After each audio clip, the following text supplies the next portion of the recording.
Eh bien, bonjour à tous. Je vais continuer ma série sur le combat spirituel. On est déjà arrivé à l'épisode 8. Et donc, on en a encore pour une ou deux fois. Après celle-ci, je pense encore une autre fois. Et on aura terminé. Et donc, la fois dernière, nous avons parlé dans le cadre du combat spirituel, nous avons parlé du navire qui risque le naufrage avec les fuites. Là, on a parlé des portes ouvertes que nous avons besoin de fermer pour pouvoir être sûr qu'on reste à flot dans la vie spirituelle. Mais aujourd'hui, on va parler d'un sujet particulier, un sujet un peu spécial, peut-être le discernement des esprits. Alors, c'est un sujet qui souvent est commenté d'une manière un peu bizarre dans beaucoup d'endroits. Et je voudrais un peu développer cela de façon biblique, de façon correcte, pour, sans jeu de mots, ouvrir nos yeux sur ce qu'est réellement le discernement des esprits. Et avant d'aller plus loin, on va prendre un texte dans l'Évangile selon Luc, au chapitre 11, les versets 33 à 36. Et je vais lire dans la nouvelle édition de Genève. Donc Luc 11, 33 à 36. Personne n'allume une lampe pour la mettre dans un lieu caché ou sous le boisseau, mais on la met sur le chandelier, afin que ceux qui entrent voient la lumière. Ton œil est la lampe de ton corps. Lorsque ton œil est en bon état, tout ton corps est éclairé. Mais lorsque ton œil est en mauvais état, tout ton corps est dans les ténèbres. Prends donc garde que la lumière qui est en toi ne soit ténèbres. Si donc tout ton corps est éclairé, n'ayant aucune partie dans les ténèbres, il sera entièrement éclairé, comme lorsque la lampe t'éclaire de sa lumière.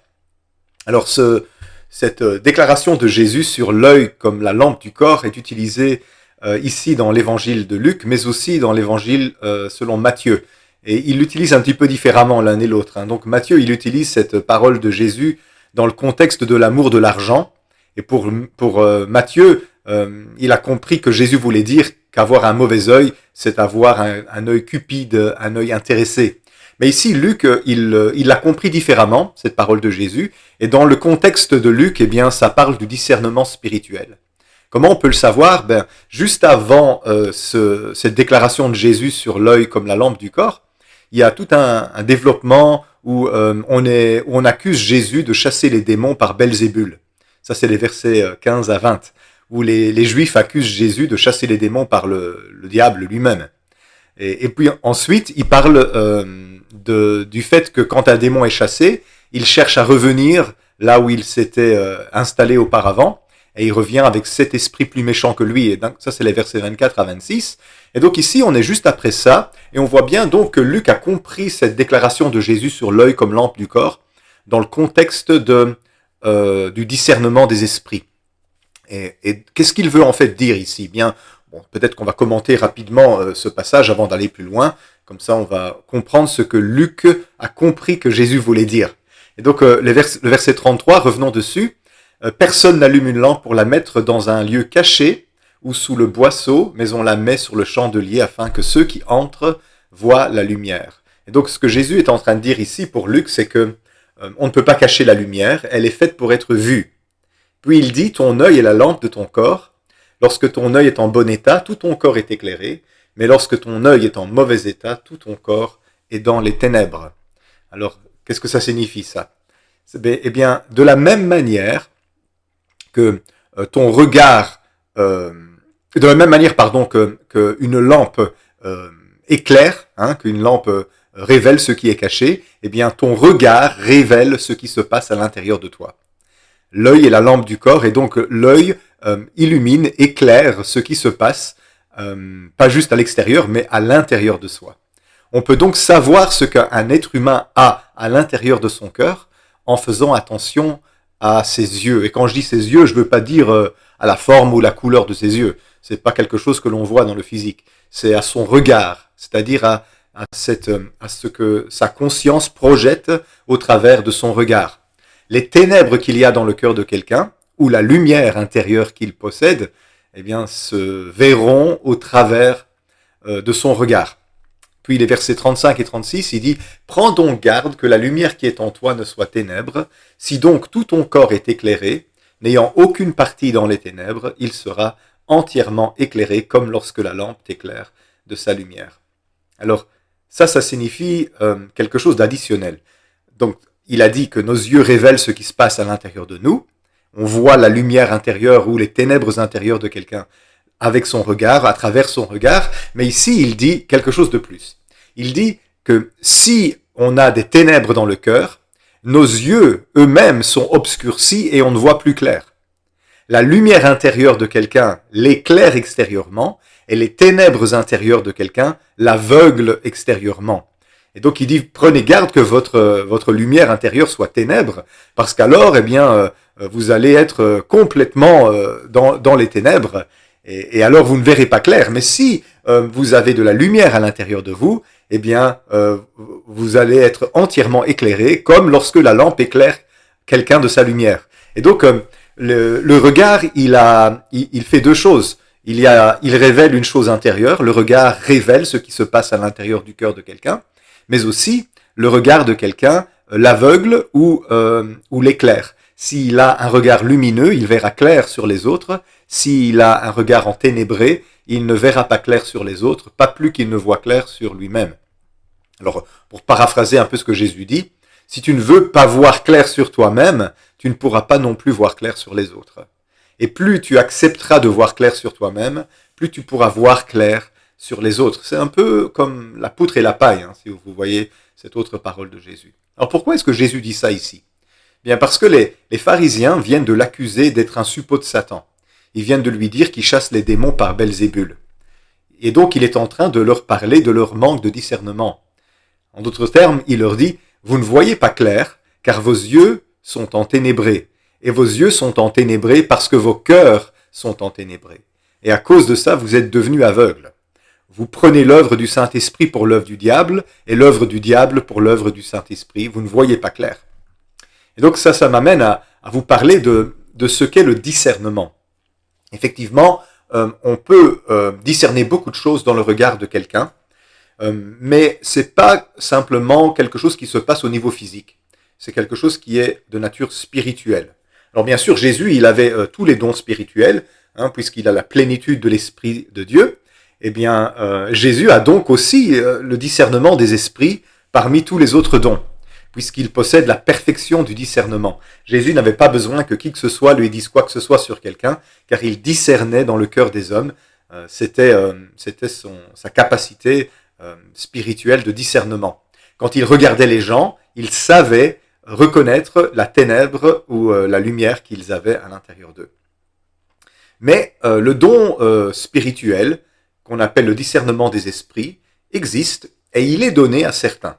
Dans la première épître aux Corinthiens, au chapitre 12, verset 10, Paul dit « À un autre est donné le don d'opérer des miracles, à un autre la prophétie, à un autre le discernement des esprits, à un autre la diversité des langues, à un autre l'interprétation des langues. » Et donc on voit que tous n'ont pas les mêmes dons.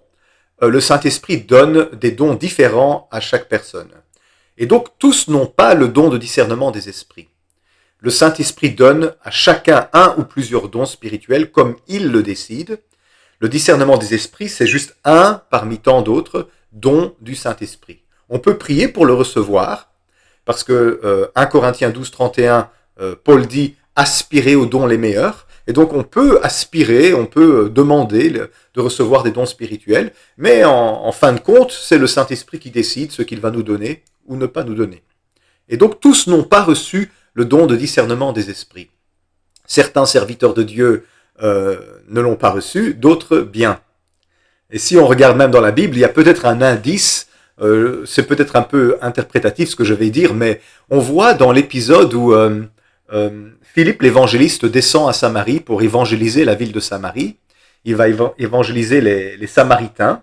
Et là, on peut en déduire que probablement Philippe n'avait pas le don de discernement des esprits. Voyez-vous, quand Philippe descend à Samarie, il va évangéliser la ville, les Samaritains vont se convertir, beaucoup de personnes vont être guéries de maladies, beaucoup de personnes vont être délivrées de démons, parce que Philippe va prêcher l'évangile et les mauvais esprits vont partir. Et puis il va baptiser les personnes qui ont accepté le Seigneur. Et parmi toutes les personnes qui acceptent le Seigneur, il va baptiser un certain Simon, qui est un magicien, qui tenait toute la ville en émerveillement avec ses tours et ses techniques occultes.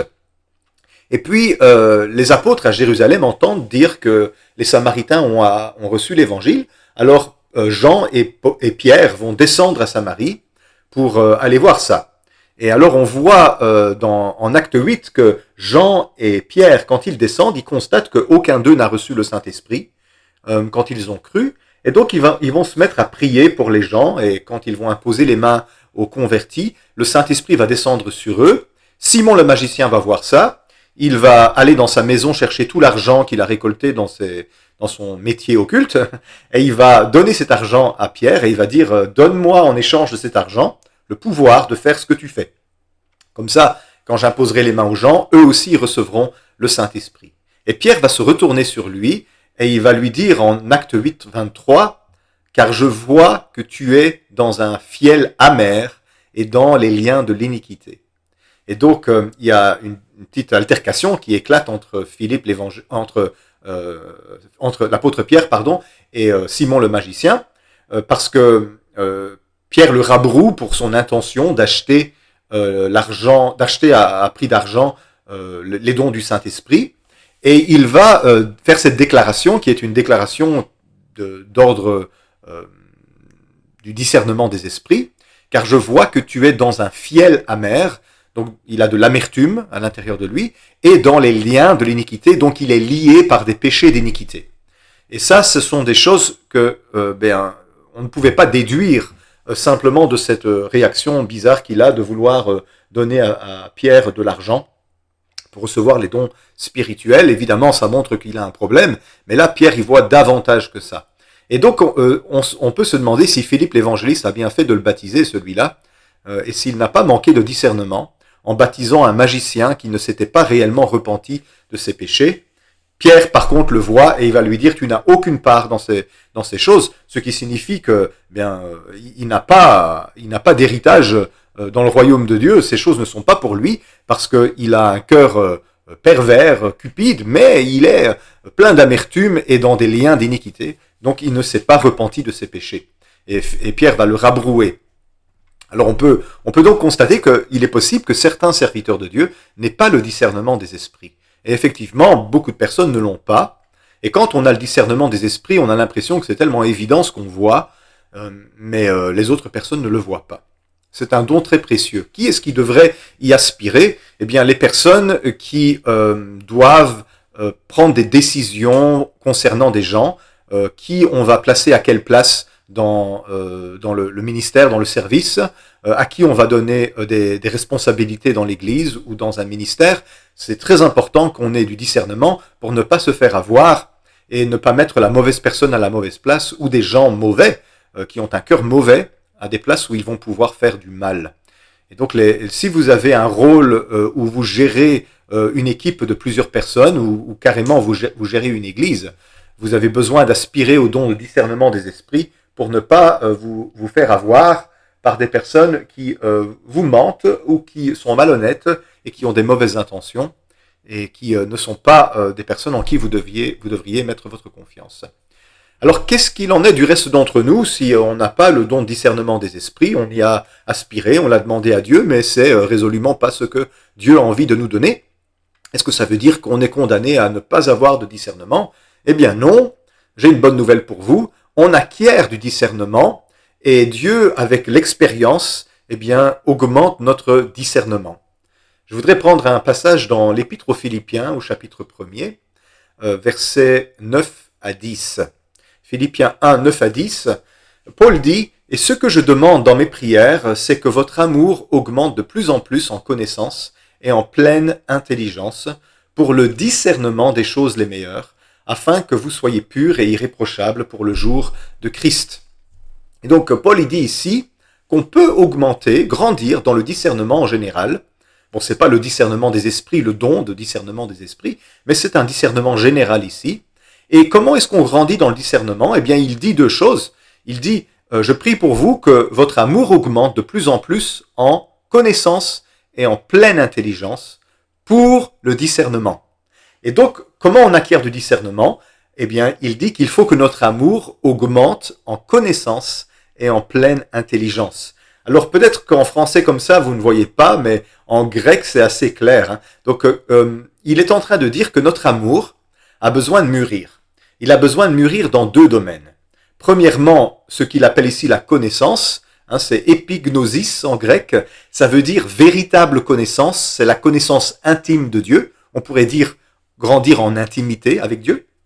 Et puis il doit grandir en pleine intelligence, et ici c'est le mot aesthesis qui a donné le terme esthétique en français. Hein. Aesthesis veut dire perspicacité, perception, intelligence éclairée.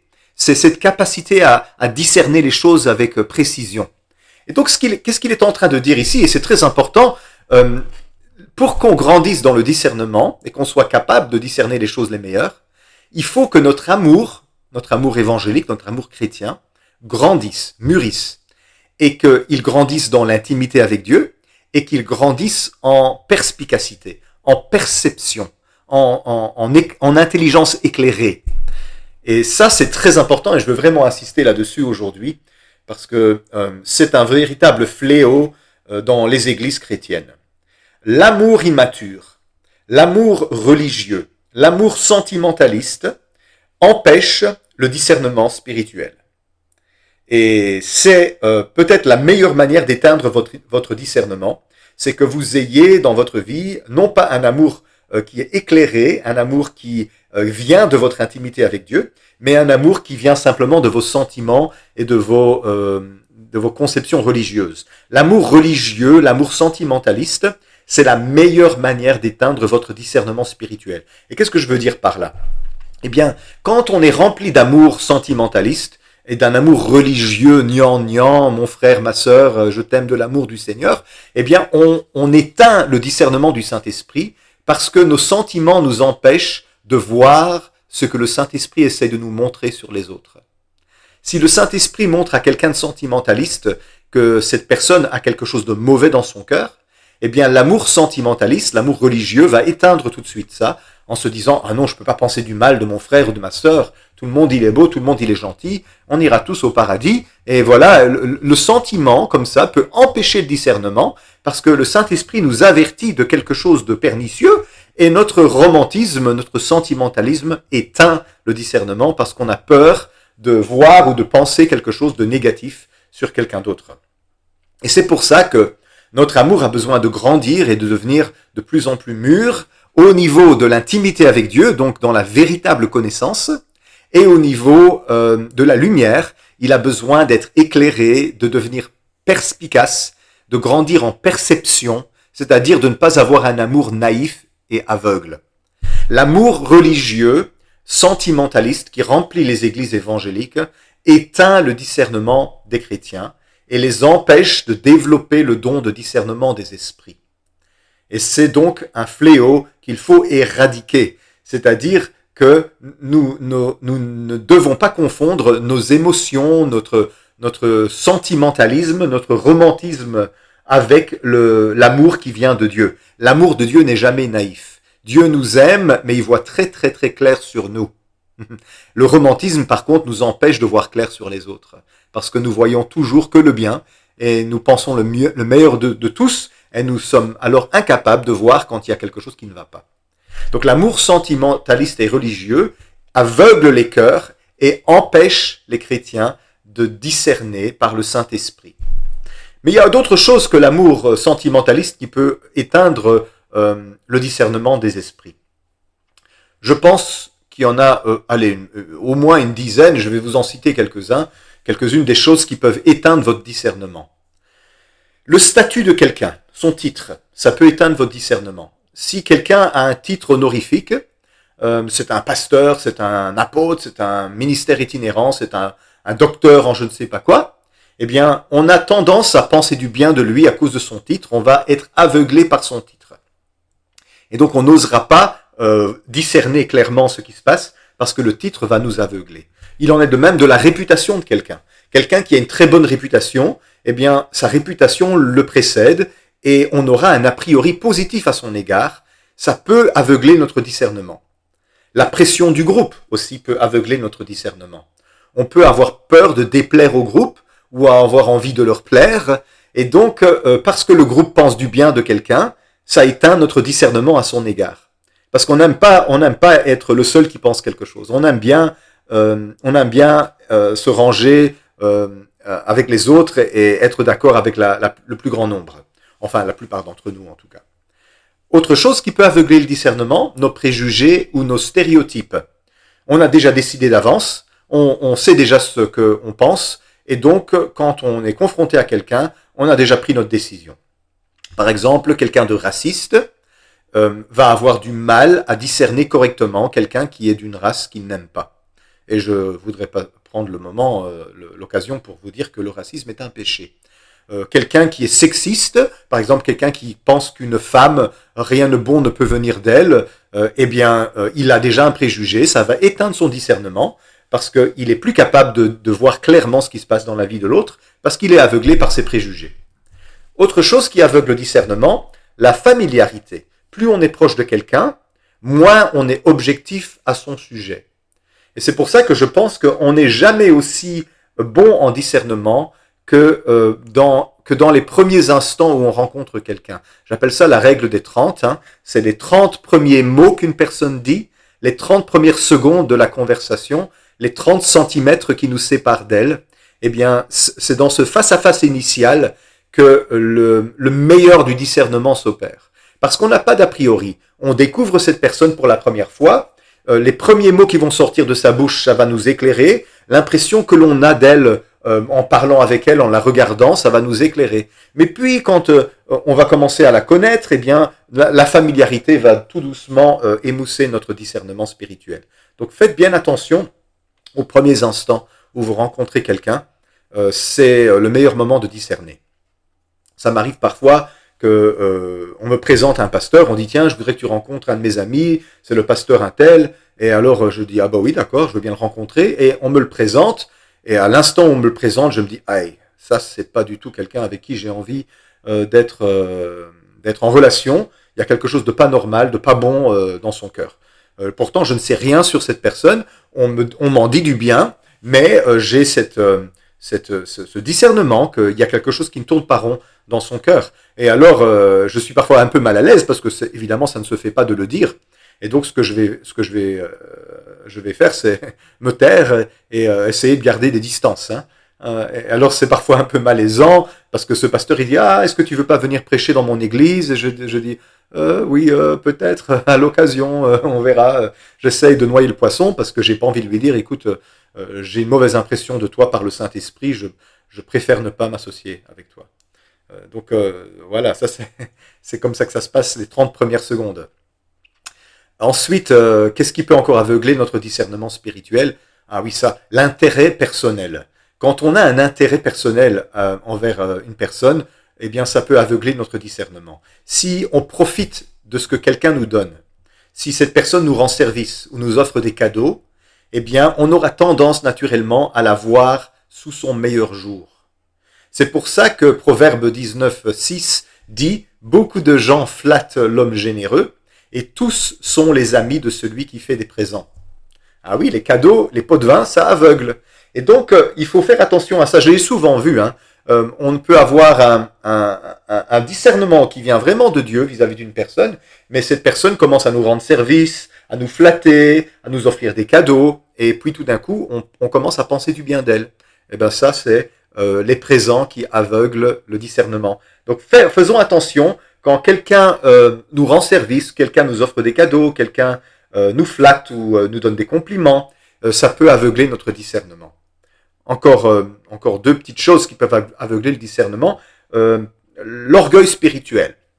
Quand on pense qu'on a toujours raison et qu'on sait tout, évidemment, ça peut aveugler notre discernement. Les personnes qui discernent le mieux, ce sont les personnes qui ne se fient pas à leurs propres opinions, à leurs propres compétences, mais qui s'attendent au Saint-Esprit. Pensez par exemple à Josué, qui a en face de lui les Gabaonites, et qui se fiait à sa capacité personnelle, à ses compétences personnelles de juger du caractère de quelqu'un. Les Gabaonites sont en train de lui mentir, et lui, il tombe dans le panneau, au lieu de demander à Dieu ce qu'il pense, et il fait alliance avec les Gabaonites, et il se retrouve bien piégé, parce que sa parole l'a lié, il a fait un un accord de paix avec eux. Et alors c'était des traîtres et des menteurs. Ils étaient des voisins d'Israël et des ennemis d'Israël. Et ils ont, par la ruse, obtenu ce qu'ils voulaient. Pourquoi? Parce que Josué n'a pas consulté l'Éternel. Et pourquoi il n'a pas consulté l'Éternel? Parce qu'il pensait être capable par lui-même de juger de ce qui est bien, de ce qui est mal. On a besoin d'être humble et de ne pas être orgueilleux, de ne pas être trop imbu de soi et d'être capable de demander à Dieu ce qu'il pense. Et dernièrement, bon, il y en a certainement d'autres, mais ce sont ceux qui me viennent à l'esprit, un autre point, le péché. Un péché non reconnu, non repenti, peut aveugler le discernement. C'était d'ailleurs le cas des pharisiens. Hein. Ils étaient des pécheurs très religieux. Jésus leur dit qu'ils sont des sépulcres blanchis, qu'ils lavent l'extérieur de la coupe, mais l'intérieur est rempli de rapine et d'intempérance. Hein. Donc rapine de vol et d'intempérance, d'impureté. Donc c'était des gens avec un cœur impur. Et le péché aveugle, parce que le péché nous rend incapables de voir la lumière à l'intérieur de nous. Hein, rappelez-vous de l'œil comme lampe du corps. Quand on a des ténèbres dans notre cœur, eh bien ça nous empêche de reconnaître la lumière là où elle est et de reconnaître les ténèbres pour ce qu'ils sont. Alors une petite image pour que vous compreniez comment fonctionne le discernement spirituel. Le discernement spirituel, c'est comme regarder au travers d'une vitre. Si votre vitre est sale, salie par les préjugés, les émotions, les intérêts, vous ne voyez plus à travers. Et Jésus vous invite à nettoyer votre vitre, la vitre intérieure de votre cœur, pour que votre œil soit sain et que tout votre être soit dans la lumière, et ainsi vous serez capable de discerner. S'il y a des choses sur la vitre de votre cœur, votre discernement va s'en retrouver réduit. Plus nous allons donc laisser entrer la lumière dans notre cœur, plus notre discernement va grandir. Dans Jean au chapitre 3, versets 19 à 21, Jésus dit ceci, « Et ce jugement, c'est que la lumière étant venue dans le monde, les hommes ont préféré les ténèbres à la lumière, parce que leurs œuvres étaient mauvaises, car quiconque fait le mal est la lumière, et ne vient point à la lumière, de peur que ses œuvres ne soient dévoilées. Mais celui qui agit selon la vérité vient à la lumière, afin que ses œuvres soient manifestées parce qu'elles sont faites en Dieu. » Et donc, plus nous allons recevoir la lumière et laisser Dieu éclairer nos cœurs, plus notre discernement va augmenter, et plus nous allons nous cacher de la lumière et empêcher Dieu d'éclairer nos cœurs, plus notre discernement va se réduire.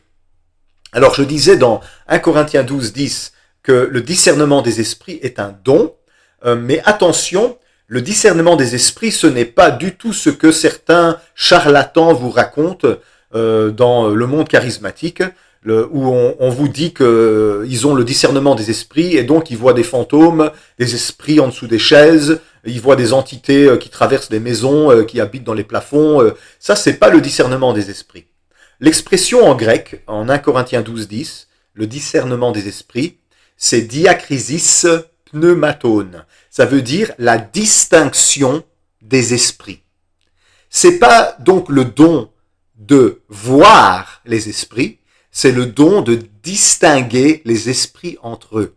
Et c'est pas la même chose. Quelqu'un qui pense qu'il voit les esprits, c'est quelqu'un qui prétend être clairvoyant, qui prétend avoir une vision extralucide au-delà du monde sensoriel. Il voit dans l'invisible, il voit des spectres, des entités, des fantômes partout. C'est pas ça le don du discernement des esprits. Le discernement des esprits, c'est le don de distinguer les influences spirituelles les unes des autres. Je vais répéter ça parce que c'est très important. Le discernement des esprits, c'est le don de distinguer les influences spirituelles les unes des autres. Et donc, on doit être capable, et on le devient plus en plus quand on laisse Dieu rendre mûr notre amour, eh bien, on devient capable de reconnaître la nature des influences spirituelles. Le don de discernement des esprits n'est donc pas un don visionnaire de personnes capables de voir dans le monde invisible des fantômes sous tous les cailloux. Le don de discernement des esprits, c'est savoir distinguer les influences spirituelles les unes des autres. Et les influences spirituelles ont toujours l'une de trois sources. Une chose qui nous influence peut être d'origine divine, c'est Dieu, le Saint-Esprit. ça peut être d'origine humaine, parce que l'être humain aussi est un être spirituel, l'être humain a un esprit, et donc il y a des phénomènes qui sont liés à la spiritualité humaine, tout simplement, des phénomènes humains, mais aussi ça peut être lié à une influence démoniaque. Donc quand on discerne, on essaye de voir si ce qui se passe ici est d'origine divine, humaine ou démoniaque. Quand c'est divin, on dit que c'est le Saint-Esprit qui agit. Quand c'est humain, on dit que c'est charnel. Et quand c'est démoniaque, ben voilà, on dit que c'est l'influence d'un mauvais esprit. Alors, est-ce que c'est vraiment notre place en tant que chrétien de distinguer les influences spirituelles entre elles? Bien, l'apôtre Jean, il dit dans sa première épître, au chapitre 4 et au verset 1er, « Bien-aimés », donc il parle aux chrétiens, « n'ajoutez pas foi à tout esprit, mais éprouvez les esprits pour savoir s'ils sont de Dieu, car plusieurs faux prophètes sont venus dans le monde. » Et donc Jean, il parle aux chrétiens, et il leur dit de ne pas se fier à tout esprit, parce que tous les esprits ne sont pas le Saint-Esprit. Il faut les éprouver, c'est-à-dire les mettre à l'épreuve, pour savoir si c'est bien une influence qui vient de Dieu. Parce qu'il y a des mauvaises influences dans le monde, par exemple, il y a de faux prophètes dans le monde. Ce ne sont pas tous ceux qui prophétisent au nom de Dieu, au nom de Jésus, qui sont des vrais prophètes. Toutes les influences spirituelles ne sont pas forcément bonnes. Et je dis ça pour les gens qui ont été dans l'occultisme dans leur passé. Ils pensent que si c'est spirituel, c'est forcément bon. Non, dans le monde spirituel, il y a des influences mauvaises. Il y a des entités mauvaises. Il y a des esprits impurs. Il y a des esprits séducteurs. Il y a des esprits malfaisants qui veulent détruire. Toutes les influences spirituelles ne sont pas forcément de Dieu. Même les enfants de Dieu peuvent parfois être influencés par l'ennemi. Ce n'est pas forcément Dieu qui influence les chrétiens. Ça peut vous étonner, mais ça c'est vrai. Les chrétiens peuvent parfois être mal influencés. L'être humain a été créé, voyez-vous, pour que Dieu puisse accomplir à travers lui sa volonté sur la terre comme au ciel. Donc l'être humain est comme un canal pour Dieu, accomplir sa volonté sur terre comme au ciel. C'est pour ça que Jésus nous dit de prier que ton règne vienne, que ta volonté soit faite sur la terre comme au ciel. Donc à travers nous, Dieu désire accomplir sa volonté afin que la terre ressemble un peu plus au ciel. Les démons le savent et ils vont chercher à influencer cette connexion qu'on est censé avoir avec Dieu pour que non pas la volonté de Dieu soit faite, mais leur volonté malveillante soit faite au travers de nous. Et nous avons tous, tantôt l'un, tantôt l'autre, été parfois influencés par les mauvais esprits sans s'en rendre compte, ou parfois même peut-être complètement consciemment. Nous sommes faits pour être en communion avec Dieu, mais parfois, eh bien, nous nous sommes retrouvés sous l'influence de mauvais esprits, sans parfois nous en rendre compte. Est-ce qu'un chrétien peut être sous l'influence de mauvais esprits? Eh bien, oui. L'apôtre Paul, quand il parle des viandes sacrifiées aux idoles, en 1 Corinthiens 10, 20, il dit ce qu'on sacrifie, on le sacrifie à des démons et non pas à Dieu. Et je ne veux pas que vous soyez en communion avec les démons. Et donc, les chrétiens corinthiens, en allant manger les viandes sacrifiées aux idoles près des temples païens, ils risquaient de se retrouver en communion avec les démons. Et Paul dit non, je ne veux pas que vous soyez en communion avec les démons. Donc, on peut être, même en étant chrétien, en communion avec les démons, et il ne faut pas qu'il en soit ainsi. Même un enfant de Dieu peut parfois se retrouver en communion avec des démons, et s'il leur ouvre des portes. Alors, Confer, la semaine passée, les portes ouvertes, ce qu'on a partagé sur les accès que le diable utilise dans notre vie. On peut être mal influencé. Dans quel domaine? Eh bien, premier domaine, on peut être mal influencé parce qu'on est sous une mauvaise inspiration. Un chrétien peut être inspiré d'une mauvaise source. Dans 2 Thessaloniciens 2.2, l'apôtre Paul dit aux Thessaloniciens de ne pas se laisser facilement ébranler dans leur bon sens et de ne pas se laisser troubler, soit par quelque inspiration, soit par une parole, soit par une lettre qui semblerait venir de lui, comme si le jour du Seigneur était déjà là. Donc il parle à des chrétiens ici, les Thessaloniciens, et il leur dit de ne pas se laisser ébranler dans leur bon sens, de ne pas se laisser troubler par une inspiration. On peut être inspiré d'une mauvaise source, donc, soit par une parole, on peut recevoir des paroles qui ne sont pas de la bonne source, ou par une lettre qui semblerait venir de lui. Donc, je vais dire, on peut parfois suivre une publication de quelqu'un qui ne vient pas de la bonne source. Je veux parler par exemple des réseaux sociaux. Parfois sur les réseaux sociaux, il y a des gens qui prétendent être chrétiens, mais qui sont une très mauvaise influence sur les chrétiens, parce qu'ils les induisent en erreur et ils leur prêchent de fausses doctrines. Alors un chrétien peut parfois être sous l'effet d'une inspiration mauvaise et recevoir une parole mauvaise. J'espère que ça ne vous inquiète pas trop, mais c'est possible qu'un chrétien reçoive une parole qui ne vienne pas de Dieu. En Matthieu 16, 22, 23, il y a ce passage où Pierre va reprendre Jésus et va lui-même se faire reprendre par Jésus. Pierre, l'ayant pris à part, se mit à le reprendre et lui dit « À Dieu ne plaise, Seigneur, cela ne t'arrivera pas. » Mais Jésus, se retournant, dit à Pierre « Arrière de moi, Satan, tu mets en scandale,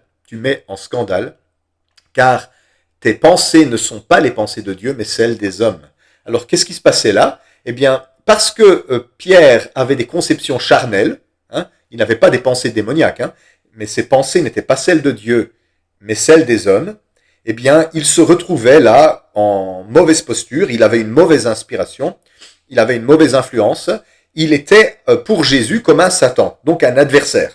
Il était devenu un adversaire de Jésus dans ses propos, et une occasion de chute pour Jésus, parce que ses pensées étaient charnelles. Donc là, il y a une mauvaise inspiration, une mauvaise origine aux paroles de Pierre, et Jésus discerne que ces paroles de Pierre ne sont pas celles de Dieu, ne sont pas les pensées de Dieu, mais sont des pensées charnelles. Et vous savez, la chair est l'atelier du diable, et donc Satan peut se servir de nos pensées charnelles pour induire les autres en erreur, et c'est ça qui se passe ici. En Acte 5, 3, Pierre va reprendre Ananias, et il va dire « Ananias, pourquoi Satan a-t-il rempli ton cœur au point que tu mentes au Saint-Esprit et que tu aies retenu une partie du prix du champ ?»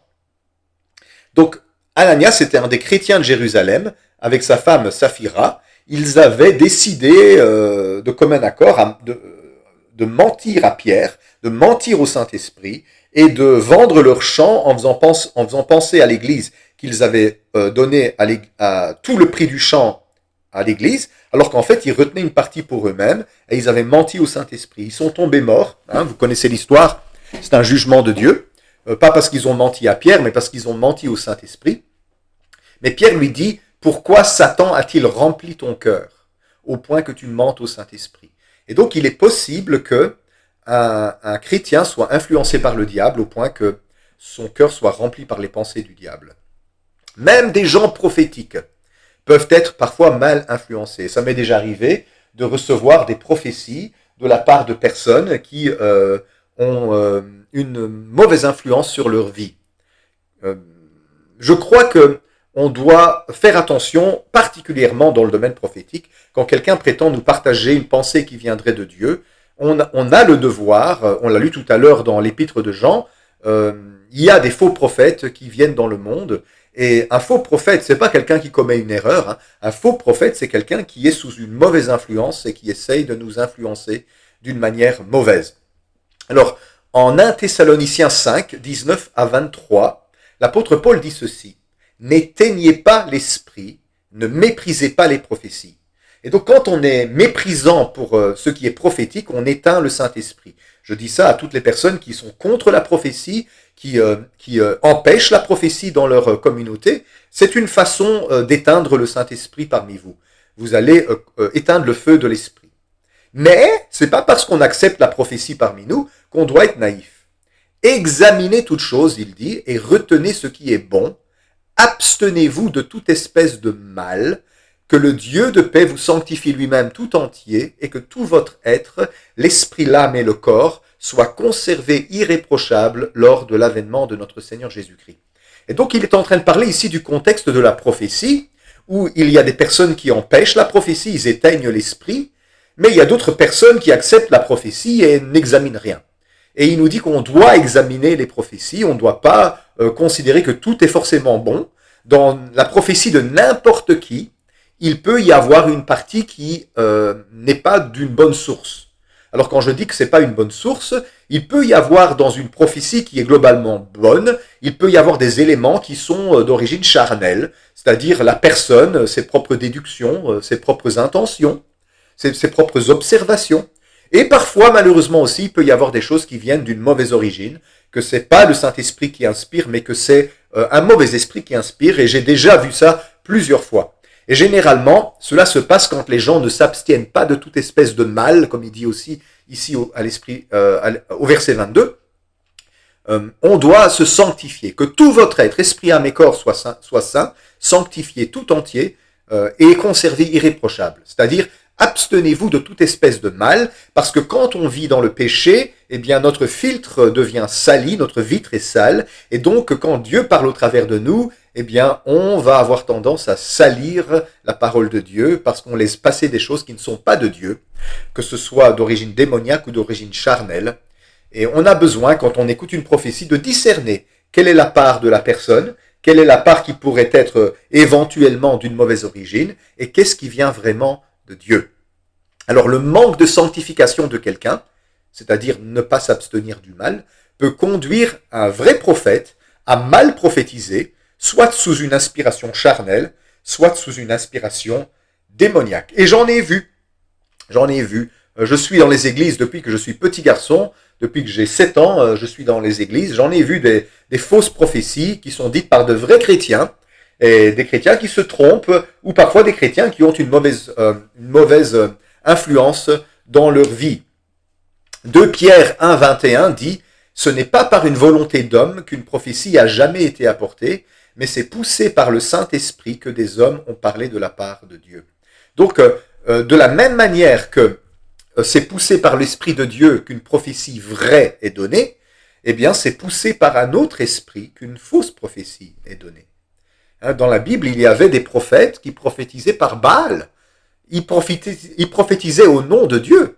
Ils disaient ainsi par l'Éternel, mais c'était l'esprit de Baal, le dieu païen, qui parlait au travers de ces faux prophètes-là. Et donc, c'est pas parce que quelqu'un parle au nom de Jésus que forcément c'est Jésus qui parle au travers de lui. Rappelez-vous, il y a 3 sources, la chair, les démons ou le Saint-Esprit. Je vais vous donner 2 exemples, comme ça vous allez un peu voir. Il y a à peu près 10 à 15 ans, un homme qui maintenant est décédé depuis pas mal d'années, il m'avait trouvé dans l'église et il m'a dit « J'ai une parole pour toi ».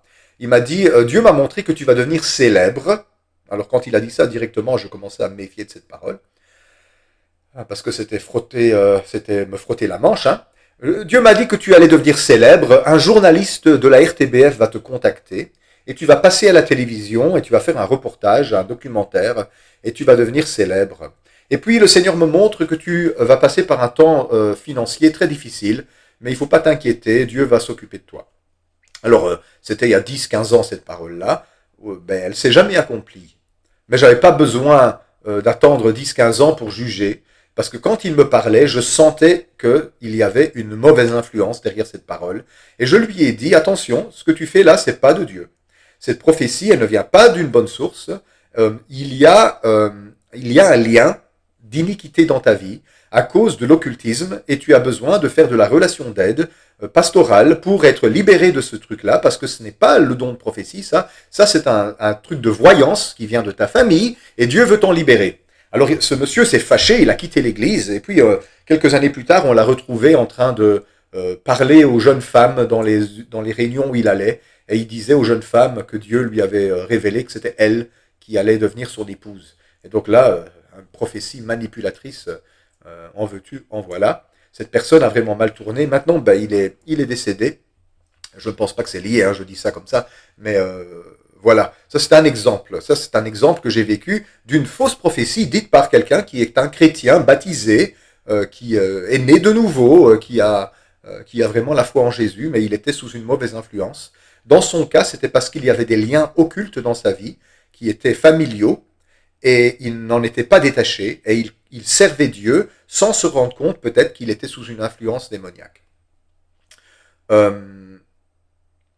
Il y a encore plus longtemps que ça, je pense que ça doit être peut-être au-delà de 15 ans, il y a une personne qui m'a pris à part après une réunion et qui m'a dit « Écoute, j'ai eu un songe à ton sujet, j'ai rêvé de toi, Et dans ce songe, cette personne, c'était une femme, hein, elle m'a dit je te voyais planer au-dessus de moi, et c'était la scène qu'elle me décrivait était vraiment une scène impure, malsaine, vulgaire. Il y avait comme une connotation sexuelle dans son songe, et alors dans son rêve, et elle me disait qu'il y avait comme un transfert qui se passait entre elle et moi dans ce rêve, et ça m'a mis vraiment mal à l'aise. Au début, je me suis demandé, mais qu'est-ce que ça signifie ce truc parce qu'il y avait quelque chose qui m'empêchait de voir clair.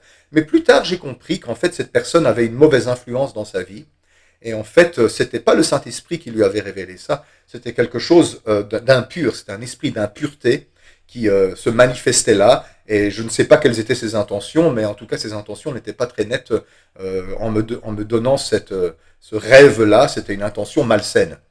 Alors, vous voyez, on doit faire attention aux influences. Les influences peuvent être démoniaques ou charnelles. Dans les deux cas, ce ne sont pas forcément de bonnes choses qui passent. C'est pour ça qu'on a besoin de se sanctifier complètement, esprit, âme et corps. Sinon, notre filtre est pollué, et alors on n'est plus capable de discerner les influences qu'il y a sur nos vies et sur la vie des autres. La deuxième chose, donc les influences, c'est la première chose. La deuxième chose, les doctrines. Ça, c'est très important. Il faut faire très attention aux enseignants. C'est pour ça que l'apôtre Jacques dit « Frères, ne soyons pas nombreux à aspirer à devenir des enseignants, car, vous le savez, nous subirons un jugement plus sévère. » Pourquoi est-ce que les enseignants subissent un jugement plus sévère ? Eh bien, c'est parce que leur pouvoir d'influence est très grand. Quelqu'un qui enseigne a le pouvoir d'induire en erreur beaucoup de monde.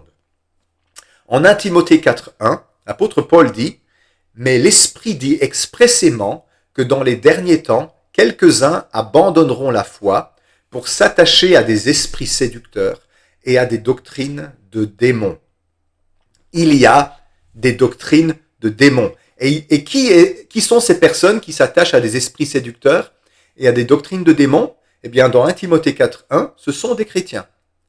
L'Esprit dit expressément que, dans les derniers temps, quelques-uns abandonneront la foi. Pour abandonner la foi, il faut avoir été dans la foi.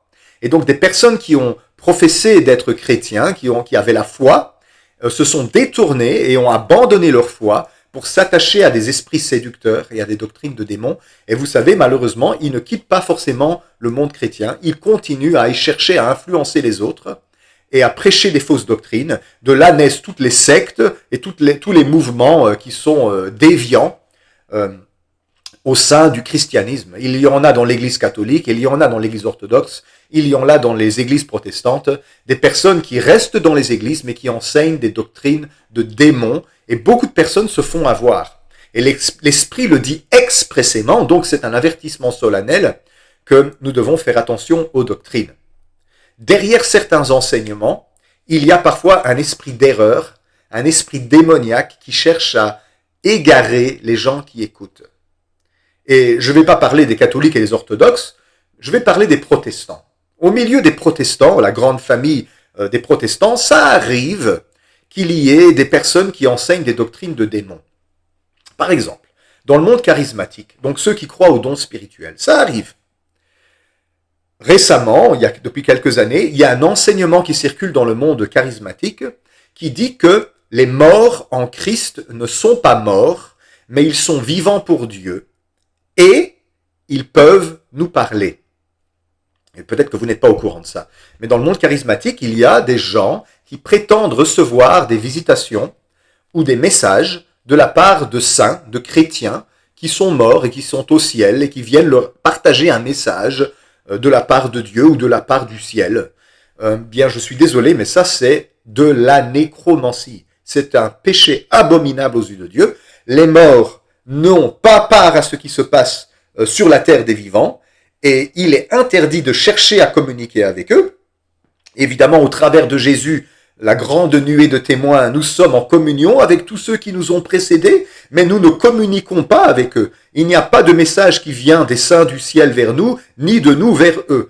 Ça ne se fait pas, c'est un péché. La Bible, elle dit qu'on ne peut pas parler avec les morts, ni parler avec les esprits. C'est de la nécromancie. Et pourtant, certains charismatiques prêchent ça. Et j'ai par exemple vu dans certaines églises charismatiques qu'il y a des gens qui sont en train de devenir, comme dans l'église catholique, des personnes capables de recevoir des messages de la part des saints qui sont au ciel. Alors oui, c'est vrai que ceux qui sont morts en Christ sont vivants. Ils sont vivants pour Dieu. Mais pour nous, ils sont morts. Donc, ils sont peut-être en vie pour Dieu, mais pour nous, ils sont morts. Ils sont séparés de la vie sur cette terre. Ils n'ont plus jamais aucune part, la Bible dit, à ce qui se fait sous le soleil. Ils ne nous voient pas, ils ne nous entendent pas, et ils ne parlent pas avec nous. Si vous recevez des visitations de la part d'esprits de personnes qui sont décédées, c'est de la nécromancie, ce sont des démons qui sont derrière ça.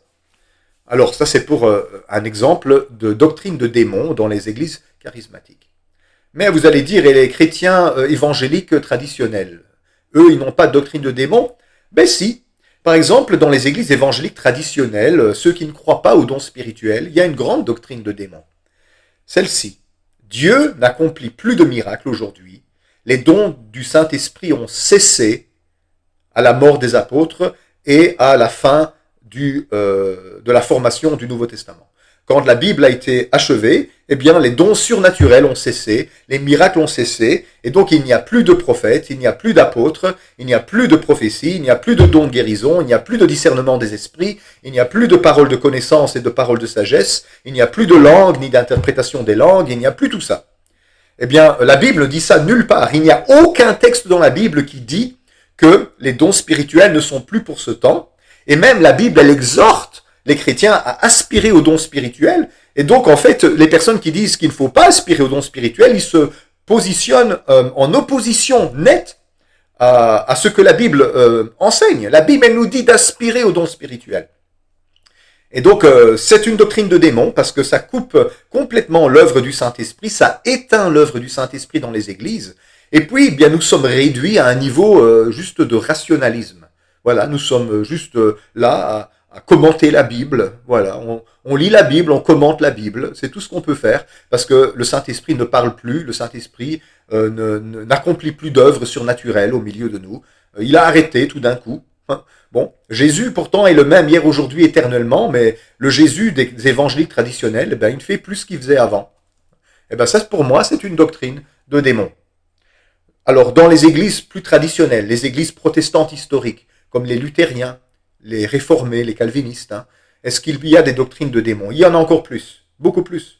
Par exemple, ça m'est déjà arrivé d'entendre dans les églises luthériennes et calvinistes, Jésus n'est pas vraiment ressuscité d'entre les morts. Ce n'est qu'un symbole. Il est ressuscité dans nos cœurs.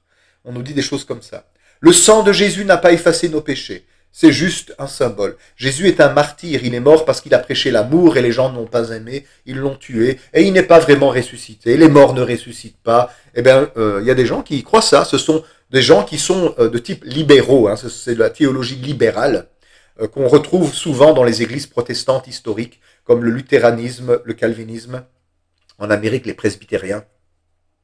Parfois même chez certains méthodistes, on trouve ça maintenant aussi.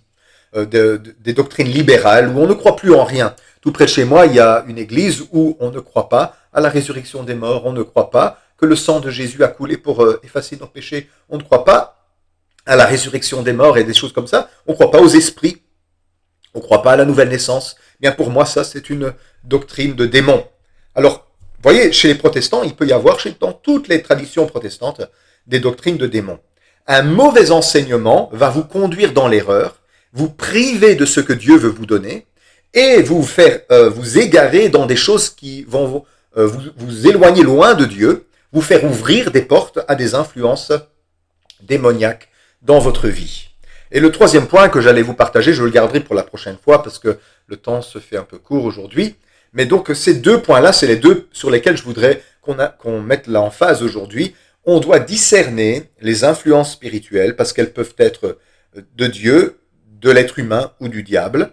On doit discerner dans les enseignements et ne pas tout prendre pour du pain béni. Ça veut dire que quand quelqu'un vous prêche, un prédicateur, un pasteur, un enseignant, un ministère itinérant, un évangéliste, peu importe, vous avez le devoir d'examiner ce qu'il dit. Faites comme les chrétiens de Béret, c'est-à-dire allez vérifier si c'est exact, si c'est vraiment ce que la Bible dit, et qu'il n'est pas en train de citer les passages hors contexte pour les manipuler, et en faire des choses qui ne sont pas justes. Et donc, un pasteur, un prédicateur qui n'accueille pas le discernement, qui n'accueille pas l'examen, cet examen de ce qu'il dit, eh bien, c'est déjà une sonnette d'alarme. Un homme de Dieu devrait vous encourager à examiner ce qu'il dit. Alors, moi, je vous y encourage. Parce que si moi, je commets une erreur et que vous me suivez, eh bien, on est deux à commettre l'erreur maintenant. Et donc, vous serez dans l'erreur à cause de moi. Et c'est pas ce que je veux. Donc, je veux que vous examiniez tout ce que je dis et que vous vérifiez si c'est vraiment de Dieu. Vérifiez en priant pour voir si l'influence qui est sur ma vie, elle est celle du Saint-Esprit. Vérifiez dans mon enseignement et ma prédication si ce que je vous dis est vraiment tiré de l'Écriture et respectueux de l'Écriture. Parce que sinon, bien, vous êtes en train de négliger un devoir chrétien qui est d'examiner toutes choses et de retenir ce qui est bon. Un homme de Dieu devrait vous encourager à faire ça. Et s'il vous dit « Ah non, il ne faut pas penser des choses comme ça, des prédicateurs et des serviteurs de Dieu, tu ne toucheras pas au oin de l'Éternel », vous savez, toutes ces histoires-là, eh bien, oui, évidemment, la Bible ne veut pas que vous fassiez du mal aux serviteurs de Dieu. Tu ne toucheras pas au oin de l'Éternel, ça veut dire que tu ne peux pas persécuter les gens qui servent Dieu. Ok, c'est vrai, mais ça ne veut pas dire qu'il ne faut pas discerner. Et on a le devoir de discerner. Pensez un peu aux chrétiens de Béret. Enfin, les juifs de Béret, parce que c'était pas encore des chrétiens, ils étaient en train d'être évangélisés, mais ils allaient tous les jours vérifier si ce que l'apôtre Paul leur disait était vrai. Mais c'était l'apôtre Paul. Si c'est l'apôtre Paul, on a envie de dire c'est certainement juste. Eh ben non, même l'apôtre Paul lui-même, quand il prêchait, eh bien, il accueillait le fait que les chrétiens, les nouveaux qui étaient là, les juifs de Béret, qui étaient en train de se convertir, examinent dans les Écritures pour vérifier si ce que l'apôtre Paul prêche est la vérité. Et apparemment, ils ont conclu que c'était vrai. Et donc, vous avez ce devoir-là. Ne négligez pas ce devoir-là. Parce que sinon, vous n'allez pas grandir dans le discernement et vous allez vous faire avoir parce que le diable, eh bien, il ne va pas vous épargner parce que vous êtes naïf. Votre amour, c'est bien, mais il ne doit pas être romantique. Il doit être intelligent, perspicace et il doit émaner de votre communion avec Dieu et pas de votre romantisme et de votre sentimentalisme. Vous devez aimer les chrétiens, les frères et sœurs, mais cet amour doit être un amour éclairé, capable de discerner les influences qu'il y a derrière, ce qui se dit, ce qui se fait, ce qui se passe. À bon entendeur, salut!